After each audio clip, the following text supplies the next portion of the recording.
actually be hosting it myself, and I will be joined by Divya Goel, who is the Senior Director of Global Advertising at Relevant Sports Group. And Relevant is hosting the International Champions Cup every year, and that is a tournament that brings the largest soccer teams, like the really big soccer teams, to the US and Asia for some iconic matchups, and also in front of, to some of them, a new audience, to some a new audience.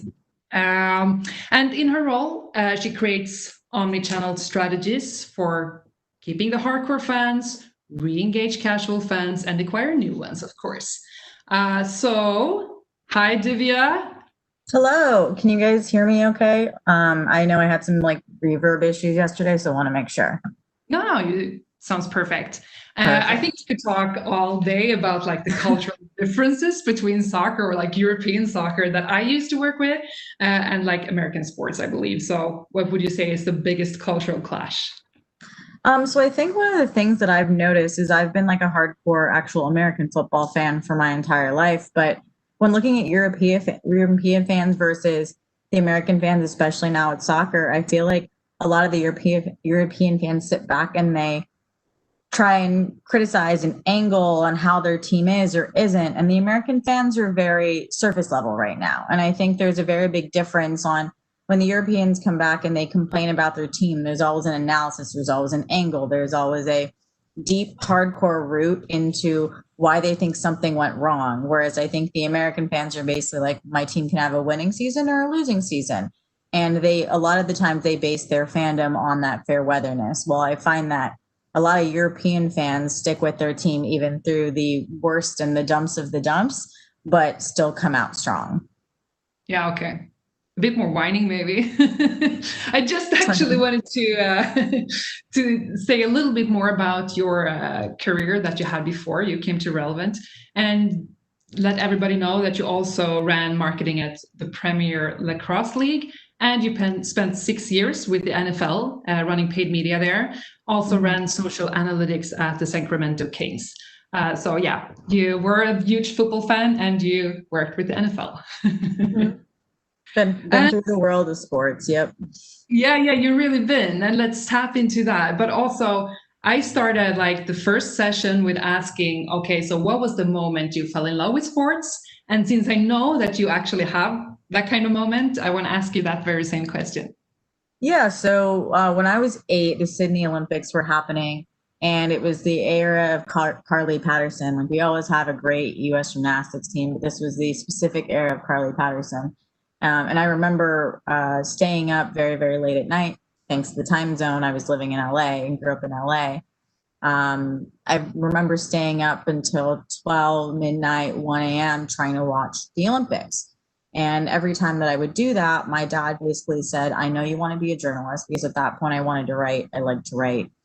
And he said, so if you want to be a journalist, and specifically you claim to me you like sports a lot, if you write me an article on everything that happened the night before, I will let you stay up past your curfew to watch said events. So I was like, okay, great, I win. So I wrote him an article every single day for the 2 weeks of the Summer Olympics. And it kind of built and secured my love for sports and for writing in sports.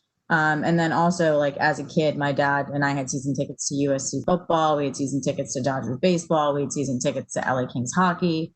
So I grew up with that. And my dad was definitely a driving influencer and force into it. But, having him make me put my money where my mouth was, so to speak, at a young age, definitely helped cement the passion. Yeah, what a great motivator. Exactly. So, basically, how did you get from there to where you're at now? Yeah, so I think coming out of high school, I was always into sports. I was always the person who was writing the sports beats, who was designing those pages, things like that. I got to a point where I said, okay, I really want to do this for my career. Got into college, did the journalism side, did a little bit of football at USC, did a lot of writing for women's water polo, men's water polo, the ski and snowboard team, actually. And then decided, you know what, I don't like the writing side of it as much, but I want to be able to message properly. So I decided that going to PR was probably a better motivator for me. Then when I graduated, a lot of what was on the forefront of technology was the advent and the new harnessing of social media as a marketing tool. So all of those tools that we have now to market, to target, to spend money on, none of them existed when I graduated from college. And companies were just trying to figure out how to use this newfound platform that right now seems very personal and very fan to fan to actually get across a message. So I started helping teams out at my first internship at the NFL. I started helping teams out basically harness that power. And I ran social analytics for the 32 clubs under the NFL umbrella, and basically would go back to them every week and say, here are your numbers. This is what you should change. This is what I recommend you should improve on. This is what you're doing. Keep doing it well. And I'd go back and forth for the clubs did that for a year. And then decided, okay, then I'm going to up my game. So then I started doing the whole National Football League, the whole company, social analytics. Then my boss now, who actually was my boss back then, took me under his wing and basically said, now you know the numbers of it. I don't have to teach you the numbers. Now let's layer on the marketing and the messaging and the targeting and the media buying so that you have one full-fledged job role all together in one human being. And that way you can actually market yourself moving forward because you know how to do both parts. Yeah, and that was also kind of why I wanted to run through your career a bit, because I wanted kind of everyone to get the same kind of impression that I did talking to you before this. And that is like, I think that you have like this hybrid approach, like you're being so adaptive and quick to move, but you're also like taking a step back and making sure like the right analytics are used in an intelligent way, I'd say. So would you mind telling us a little bit about that hybrid and why it works well? Yeah, so I think a lot of the times when I come into companies, or even when I'm looking at kids who are looking for internships, they know the messaging side or they know the analytics side really, really well. What I've actually learned running through my time at all these sports leagues is that it's very hard pressed to find somebody who can take the numbers and talk to a C-suite level exec in the fashion that they understand it. So how do you take the 6-page Excel sheet that I'm running, which I know the formulas for, and translate it into some sort of copy or actual actionable takeaways that an exec can use? And I think especially now when everyone turns, even as an exec, and goes, well, do you have numbers to back it up? It makes it a lot easier to walk into somebody's office and say, I have numbers. I have actual proof that this is working or this isn't. What would you like to do about it? Or can we do something about it? Or let's work to do this based on what I'm seeing and based on trends and what our analytics are. I can recommend these 3 or 4 or whatever that may be, these actionable items for your media buying or for your marketing messaging or for the agencies or platforms you should be partnering with for content distribution, which are all really, really big things for especially now for football, trying to bring up international football in the US. It's really, really big to know which markets to capitalize on, what media to use at what exact time, and which fans to really go after. Do you have any advice to anybody who wants to become that kind of hybrid and kind of learn both the pillars? Yeah, I think a lot of it is self-discipline in terms of, I will be completely honest, although I built a lot of my career on analytics, I don't like spreadsheets that much. Like, they give me a headache. And it's kind of ironic because I'm good at doing this, and this is exactly what I push myself to do. But it was something where I self-disciplined at a young age, and I said, I need to learn how to run these formulas. I need to be able to open an Excel sheet and write formulas and do it. And I see people every day who say they're going to do it, and then they never get into it. But it takes self-discipline because you can hack things, you can get around things, you can have somebody else write those formulas. A lot of people who have teams of, I would say 100 plus companies, 100 people plus thing, like larger companies, they have a dedicated analyst who all they do is run Excel sheets. I didn't have that when I was younger. So a lot of what I did was just self-discipline to, how do I experiment with this sheet? Can I do it myself? If I can't do it myself, then let's ask for some advice. But I always took the first whack at it myself. And I think that really made a difference. Plus, there's a lot of interesting tools which are free to businesses. But even if you're a Joe Schmo off the street, or even if you are someone trying to learn, my advice to college kids actually is always just like turn on Facebook ads for your personal account. It's not going to make a difference. You don't have to spend money, but you can actually see what analytics are being shown. You can see how to set up an ad. You can see how to target, and you don't have to spend a single cent. So that's oftentimes my advice to a lot of people is the tools are there, and yes, they're claiming only for businesses. But if you turn your personal account into that, you don't have to do anything outwardly facing. You can still play around with it. That's a really nice advice. And it reminds me about being an athlete where you have to train your weak side, right? So if you're a soccer player, you want to be good with both feet, but you're probably better with the right one. Mm-hmm. And then you have to train the left one, even though it's so boring, but you want to come to, you want to reach your goal kind of to be able to use both feet, right? So talking about omnichannel marketing strategies that you work a lot with. So you've said that they have never been more important to sports. Can you kind of elaborate on that? Yeah. So a lot of, I think what we think about nowadays is how do you get somebody to convert? I think so many people are focused on getting someone to convert that you forget all of the impressions that happen before the conversion happens. And when we talk about omnichannel, and we have so many devices now, I think, back like 8-9 years ago, there was only a couple devices per household, actually even per person. Now, I think on average, someone has almost 5 to 6 devices, whether it be a smart home, whether it be a smart TV, whether it be your computer, anything. And all of those for advertisers are ways to serve ads up. So it's so important because you could serve up an ad to somebody on Facebook or somebody on desktop or even CTV, but they might not be in the right mindset to say, yeah, I'm going to go convert, or yeah, I'm going to go purchase, or I've heard about this so many times, I need to do it absolutely now. So I think twofold. I think it helps you reach the impression threshold a human is psychologically required or needs to meet to remember your brand or property or whatever your message is. And then twofold, I actually think it definitely helps brands who have a stronger presence on one platform versus another. For instance, like Allbirds built up their whole business scheme on simply Instagram. But if I were Allbirds and my strongest platform was social media, all of the other placements I had, if I could, omnichannel would drive them to that single Instagram placement or that single platform that was the strongest for what I could accomplish. Yeah, it sounds like you're inspired by all the different touch points. I can only agree. I think it's super inspiring. No, but it really is.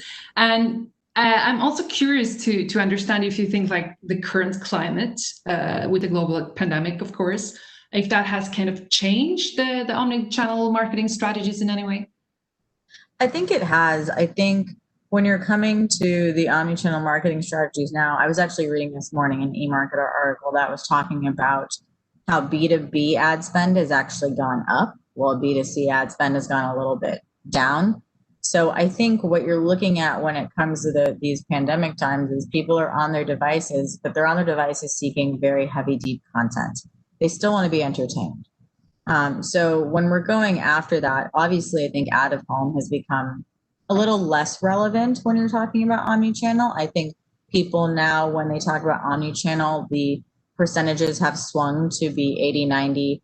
A lot of it is programmatic now. A lot of it is CTV. Like CTV, I think, is going to be a really big thing as people are at home watching their devices. So when you're looking at that and the swing of the COVID change, I think there's a shift to heavier spend on the device that you currently have in your household versus the devices that are outside. So the billboards, digital out of homes, the beaconing and retargeting. I think it's a lot more difficult to do that right now than it is to place the advertisements on the devices in home.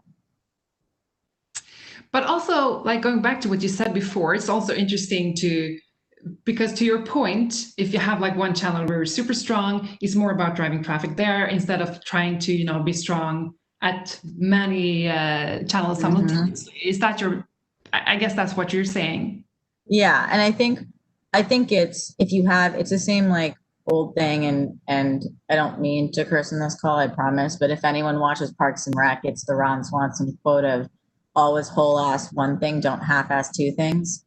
So I think it's the same concept where if you have a really, really strong platform, especially for your omni-channel presence, COVID's making it so that you capitalize on that one platform, because if you ultimately have 8 priorities, you have no priorities. So I think that's something that we've really struggled with personally at Relevant, because there's so many ways that we could possibly grow football in the US and Asia. I will say we have both markets that we have had to scale back and go through an OKRs process, go through kind of a reset process on what our company goals are, what our individual goals are that measure up to the company goals, and what we want to look at for the next year with hard metrics, so that we can say, this is our 1 or 2 priorities, and everything else has to fall in line with those. I think like in general, well, I strongly believe like that digital hasn't been kind of explored enough when it comes to sports. Like there are so many more experiences to be built and promoted. I don't know, I mean, like for me in all digital channels almost. Do you agree? Yeah, I do. I think in sports, we've gotten so used to having fans always there that sometimes people forget about the innovation aspect of it. And there's certain teams and clubs that innovate at a very high rate. I would say like in the American football space, like Seattle Seahawks are very innovative. Kansas City Chiefs are usually very innovative. In the football space, soccer football space, I would say like when you're looking at some of the innovative things some of these clubs do, they're still a little bit behind when it comes to that type of stuff. I know Manchester United tends to be a little bit better than others. I would say that Liverpool is getting there right now after their championship, but you're still seeing ways that they could innovate a lot more. And I think we've rested so much on always having fans available and having fans around that you hear oftentimes in old sports organizations this phrase of, but it's always been done that way. So you walk in with a change, and that phrase is my biggest pet peeve, because if it's always been done that way and it works, then you should be giving me the reason why it's always been done that way and that it works. But I think there's space for digital innovation and exploration when it comes to mapping out the customer journey. I think right now that space is a lot of sales. When my boss right now and I were at the NFL together, his whole mission was, we did a full email audit of all these messages that every single NFL fan was receiving from the NFL. What we found was the majority of the messages that fans were receiving were only sales messages. So all we were doing from the consumer was asking them to pull out their wallet and hand over money for things.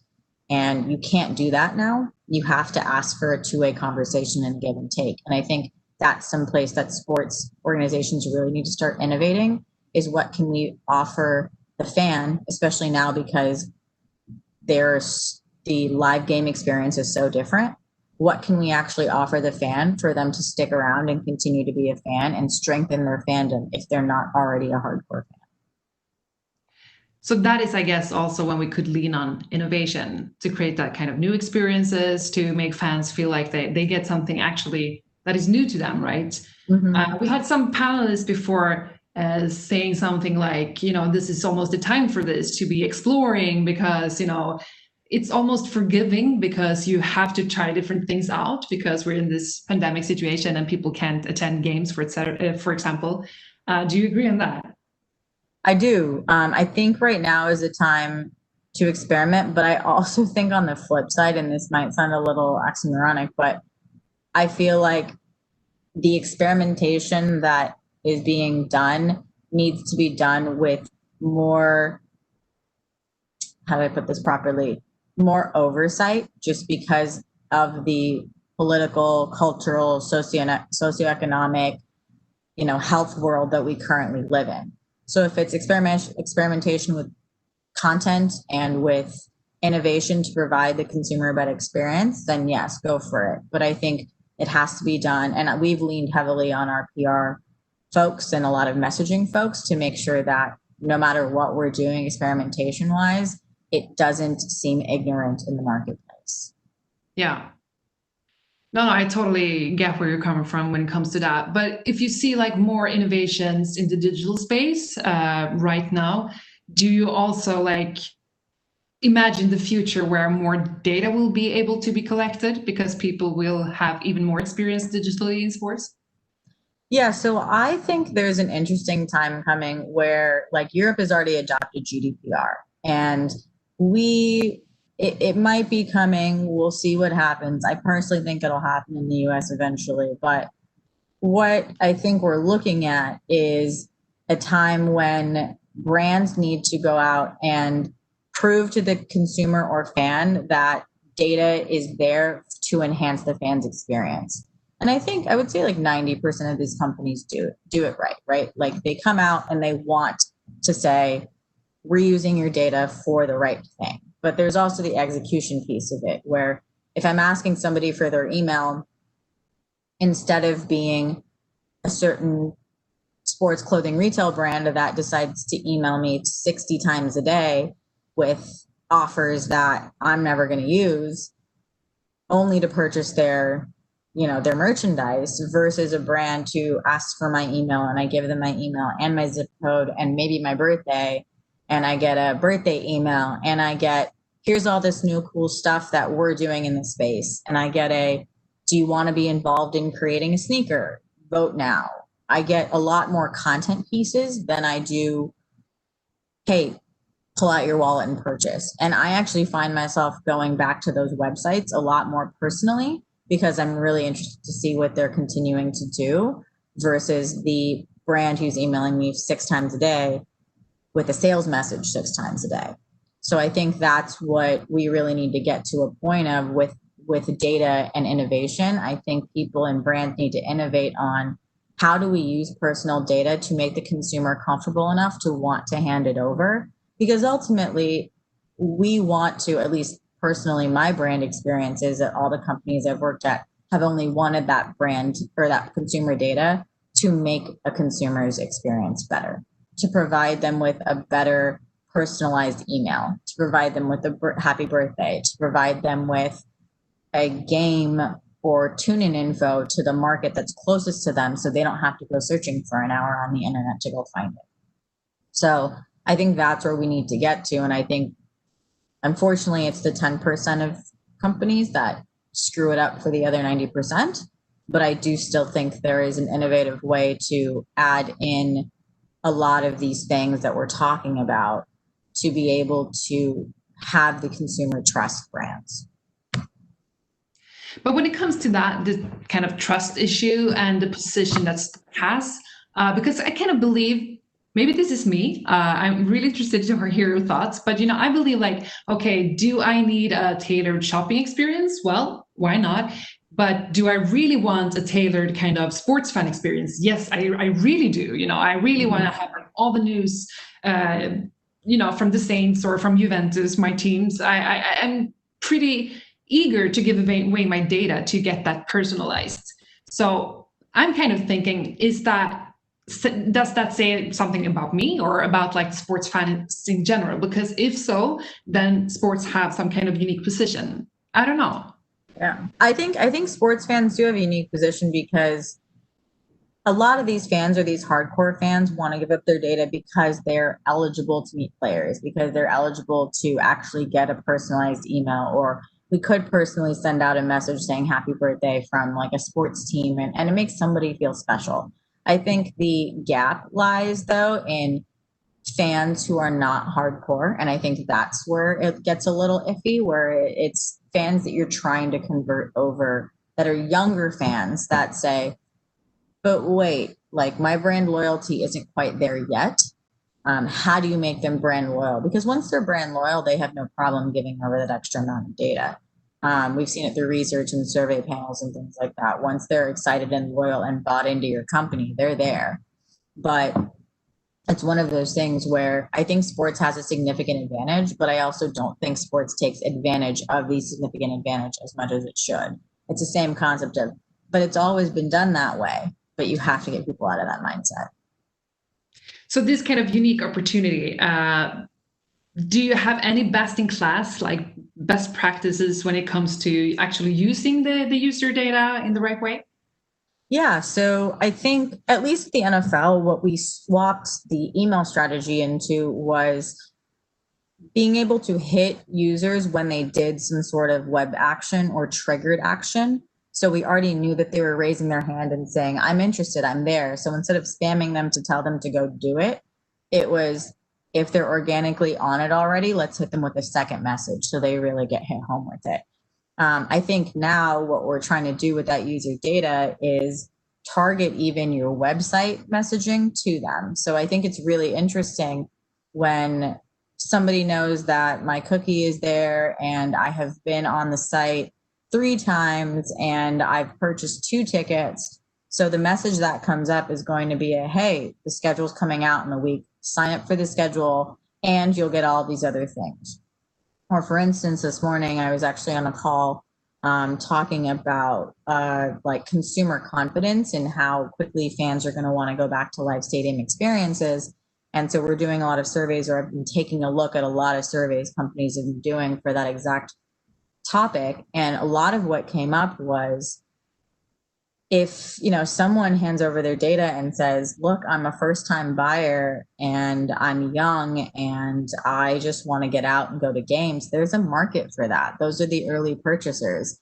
And what you want to do is you want to serve them up a message and give them a message so that they are excited to go to the game. They're focusing on the fun they're going to have.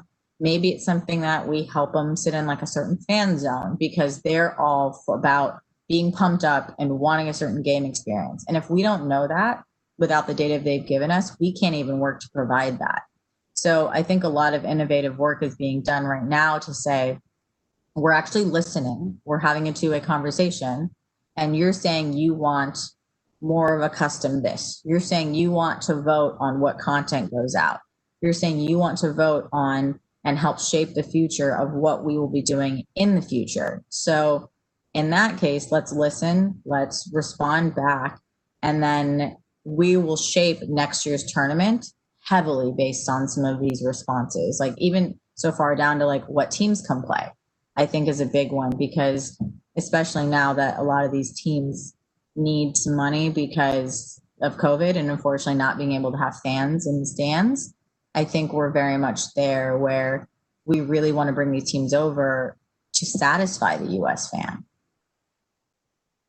I actually see some questions popping in. So to make sure that we have time for them, I'm going to ask you one that I see here. That is, where do you see yourself 5 years from now?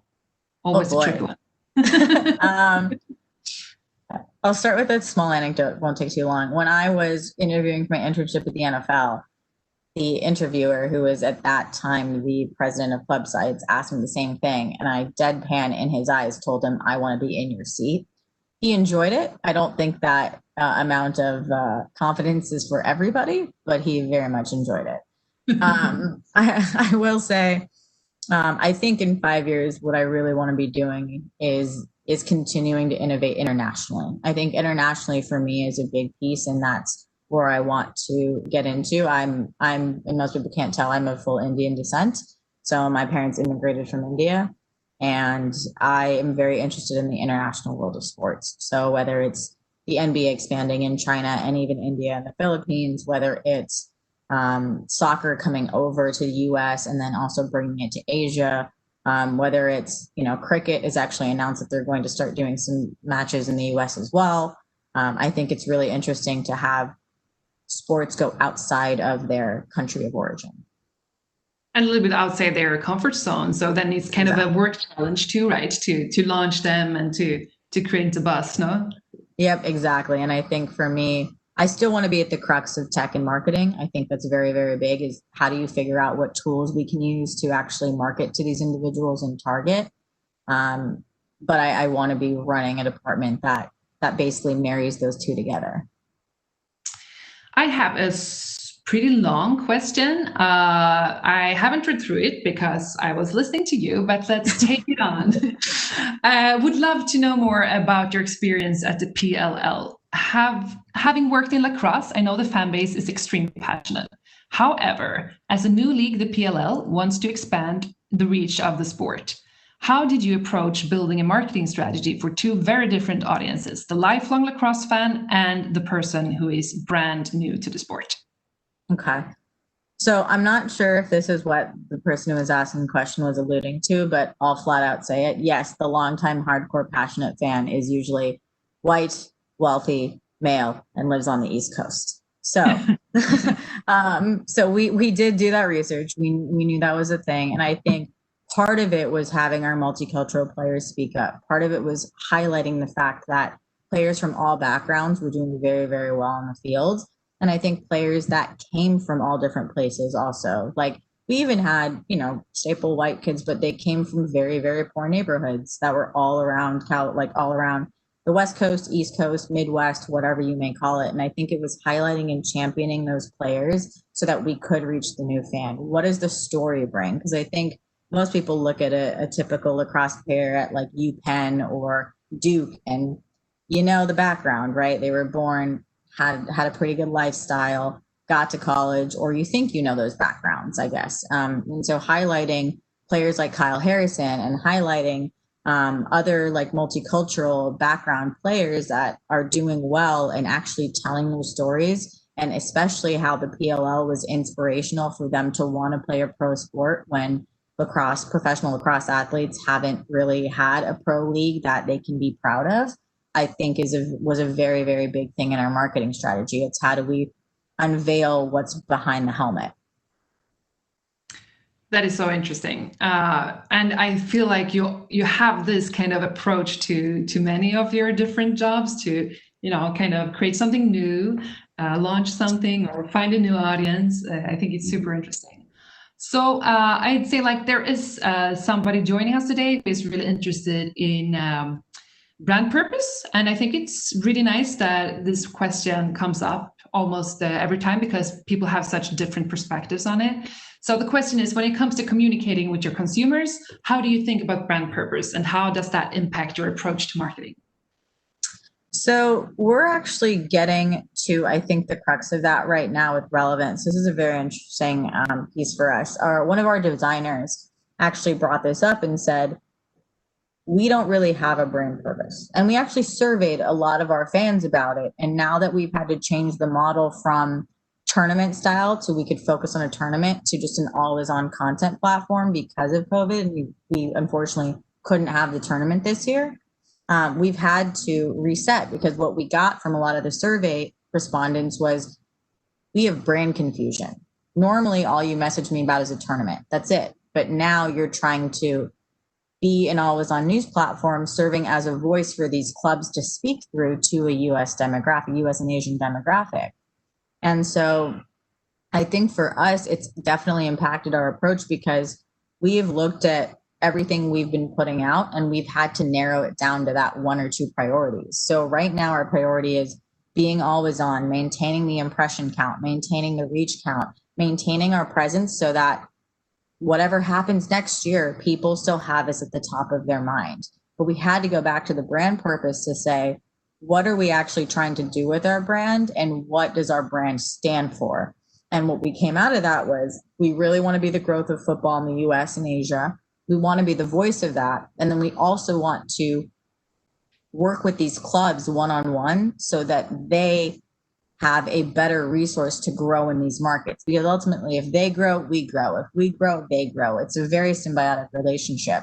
And once we narrowed it down to that brand purpose, it helped us get rid of all the extra priorities that weren't actually priorities, that they were just there because somebody had a side project or someone thought this was cool, which is all great for innovation.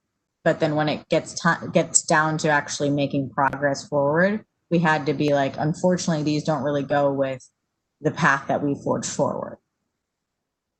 So it was a good exercise after all, even though maybe... It was. It was a little bit of a pain to start with, but I think it was a really good exercise because it got us back on track. Now I even think the OKR system, which I'm pretty sure many of the people on this call have heard of, has definitely helped each of us as employees get on track as well in terms of what we're looking at, what we're accomplishing every single day, and then how that funnels up to a gold standard operating platform, basically. Here comes another question that one of the panelists thought was a bit of a curveball, but we had it before today too. Do you think that the teams and organizations that engage highly with philanthropic endeavors are more likely to actually be inclusive? So I think there's twofold to this, and I like the word engage because we've actually sat down and said, how do we not just write a check to a philanthropic endeavor? So I like the word engage because in my eyes, I think that's what we should be striving to do, is actually truly engage with the philanthropic endeavors. We don't want to just write a check and have it go off. We want to either be there, we want to give back, we want to talk to these individuals. And I do think companies like that are a little more inclusive because they're empathetic, as long as they engage. I don't think that writing a check helps you to engage. I think it helps you to say, we're doing something and that's it. But if you truly want to engage with those philanthropic endeavors, I think it opens the employees and the C-suite level execs and whoever it is that decides to come and help out with that platform. I think it opens their eyes to empathy. And actually, I'm a firm believer that I think every single kid who goes through college should take at least one psychology course, because I think it's really important to think and be able to understand how other people think and understand. And I think the engaging with philanthropies definitely helps with that piece. Yeah. Education being a little bit more French with philosophy and psychology, right? Mm-hmm. So did you have a professional mentor early on in your career? And if so, how did that relationship impact your journey? I think you told us a little bit about that already because you told me, but I don't know. No, please answer yourself. All good. So I was actually very fortunate when I was at my time at the NFL. Every single one of my bosses, and I went through 3 there, were all very good mentors to me. I think the biggest mentor, though, is the boss that actually took me under and said, you know, the analytics, now let's start teaching you the marketing side of it. And, lo and behold, he's my boss here at Relevant Sports again. Mm-hmm. So clearly we get along.